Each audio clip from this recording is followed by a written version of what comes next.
దియా, బయటకు పోరా. ఏమైంది? బయటకు పో. ఏమైంది? పొమ్మని చెప్తున్నాను కదా. ఎందుకు పిచ్చిదలా ప్రవర్తిస్తున్నావు? అవునరా, నిన్నొక మనిషిలా మార్చాలనుకున్నాను కదా. నేను పిచ్చిదాన్ని. నన్ను వదిలే శక్తి, దయచేసి నన్ను వదిలే. ఇకపై నేను డిస్టర్బ్ చేయను. నీకు నచ్చినట్టుగా నీ లైఫ్ లో నువ్వు ఉండు. నా ముందు నటించొద్దు. నేను నటిస్తున్నానా? ఎందుకు స్టూపిడ్ మిస్బిహేవ్ చేస్తున్నావు? ఇప్పుడు ఏమైందని? You perfectly alright. నాదే మిస్బిహేవియర్ కదా. నీకు ట్రీట్మెంట్ ఇప్పించి నిన్ను మనిషిగా మార్చి ఇన్నాళ్ళు నువ్వు చేసిన తప్పుల నుంచి బయట పడేయాలనుకున్నాను చూడు, అది మిస్బిహేవియరే. నేను పిచ్చిదాన్ని అంతేలే. ఇంతవరకు ఏ విషయంలోనూ ఎవరి దగ్గర తల వంచని నేను నువ్వు నిజంగా మారేవనుకుని నన్నే నీకు అర్పించాను. ఫస్ట్ టైం నేను కమ్మాయిలా ఫీల్ అయింది నీ వల్లేరా. నా కోసం ఒకరున్నారు. ఇకపై నేను ఒంటరి దాన్ని కాదని స్ట్రాంగ్ గా నమ్మాను. అంత ఒక్క నిమిషంలో మాయం చేసేసావు. అసలు ఇప్పుడు ఏం జరిగిందని? నేను నీ శక్తి కానీ నీ చుట్టూ తిరుగుతూ ఉన్నాను. నువ్వరా నా శక్తివి?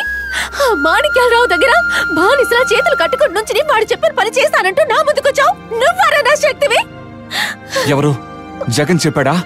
నాకెవ్వడూ చెప్పనక్కర్లేదు. నువ్వెవరివో కనిపెట్టిన నేను ఇప్పుడు నువ్వు ఏం పని చేసి వచ్చావో కనిపెట్టలేనా? You are the cheat. You are the cheat. ఇంతవరకు నా లైఫ్ లో నేను ఎప్పుడు ఏడవలేదు. ఇప్పుడు నన్ను నమ్మించి గొంతు కోసినందుకు నేను ఏడుస్తున్నా. నిజమేంటో తెలియకుండా ఏడవటం నీ తెలియతో కూతాను. జరిగిందేంటో చెప్తాను విను. ఇక నమ్మడం నమ్మకపోవడం నీ ఇష్టం. సార్, ఎందుకు మమ్మల్ని ఇలా దూరంగా తీసుకొచ్చి లాక్ చేశారు? మెగా దొంగతనం చేస్తూ తిరుగుతున్న దొంగ శక్తి తనతో పాటు తన మిత్రుడు జగన్ చెరువు పక్కన కాల్చి చంపబడ్డారు. ఇదే రేపటి న్యూస్ పేపర్లో రాబోయే హెడ్లైన్. ఏంట్రా చూస్తున్నారు? మేము ప్రాణాలు తెగించి కనిపెట్టి కోర్టుకి తీసుకెళ్లి అప్పు చెప్తే మీరు ఢిల్లీ నుండి ఒక వకీల్ని తీసుకొచ్చి ఈజీగా బెయిల్ తీసుకొని క్యాషువల్ గా బయటకు వచ్చి బిర్యానీ తింటూ తిరుగుతుంటారు కదా. మేము వేలు సపరించి కూర్చోవాలా?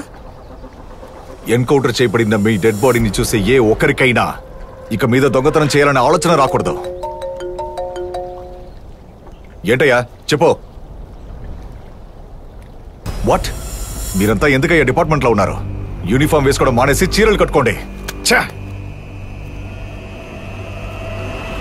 మీలాంటి వాళ్ళని ఈజీగా ఎన్కౌంటర్ చేయొచ్చు, కానీ వీళ్ళని ఏం చేయాలో తెలియట్లేదు. కావాలంటే మీరు వెళ్ళి చూసి మెల్లగా రండి సార్, మేము వెయిట్ చేస్తుంటాం. మన డిపార్ట్మెంట్ లో ఏదైనా ప్రాబ్లమా అని అడిగాను సార్. ప్రజాసేవ అనే పార్టీ పేరు మీద కొంతమంది ఎమ్మెల్యేస్ ని తన వైపు పెట్టుకొని సీఎం అవ్వాలనుకుంటున్నారు శేఖర్. కొంతమంది బ్యాంక్ మేనేజర్ సాయంతో 50 పైసలు 60 పైసలని ప్రజల అకౌంట్ నుంచి దొంగలించి ఎన్నో కోట్లు సేకరించాడు. ఆ డబ్బుని షేర్ మార్కెట్ లో ఇన్వెస్ట్ చేసి దాంతో వచ్చే లాభంతో తన బినామీ పేరు మీద ఉన్న బియర్ ఫ్యాక్టరీ టీవీ ఛానల్లో ఇన్వెస్ట్ చేసి ఇప్పుడు ఎన్నో వేల కోట్లు సేకరించాడు.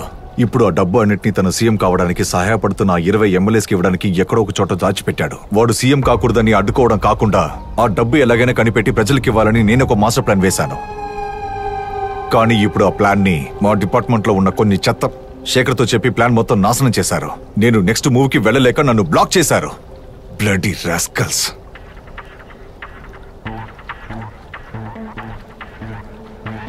ప్రజల డబ్బును నేను కాపాడతాను. వాట్? నువ్వు కాపాడతావా?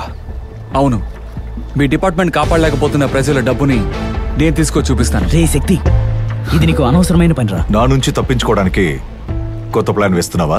అలా ప్లాన్ వేసేవాడిని అయితే నా అప్రోచ్ మరోలా ఉండేది. అది మాత్రమే కాదు, నేను మీకోసం ఈ పనిని ఊరికే చేసి పెట్టబోవడం లేదు. అంటే నేను చెప్పే డీల్కి మీరు ఒప్పుకుంటే మాత్రమే ఆ డబ్బు మీ చేతికి వస్తుంది.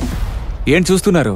మేము ప్రాణాలు పణంగా పెట్టి డబ్బు తీసుకొచ్చిస్తే మీరు ప్రమోషన్ తీసుకుని బిర్యానీ తిని వెళ్తారా? I like this counter command. Deal అంటే చెప్పు. నేను, జగన్, దియా, మా ముగ్గురు పేర్లు పోలీస్ రికార్డ్స్ లో ఉండకూడదు. ఈ డీల్ కానీ మీరు ఒప్పుకున్నారు అంటే ఇక డబ్బు మీ చేతికి చేరినట్టే అనుకోండి. నాకు ఈ డీల్ ఓకే. తప్పించుకోవడానికి మాత్రం ప్రయత్నించకు. వెళ్ళు. ఆ అవసరం నాకు లేదు. ఆ మనిషి డీటెయిల్స్ మాత్రం నాకు ఇవ్వండి, నేను డబ్బుతో వస్తాను.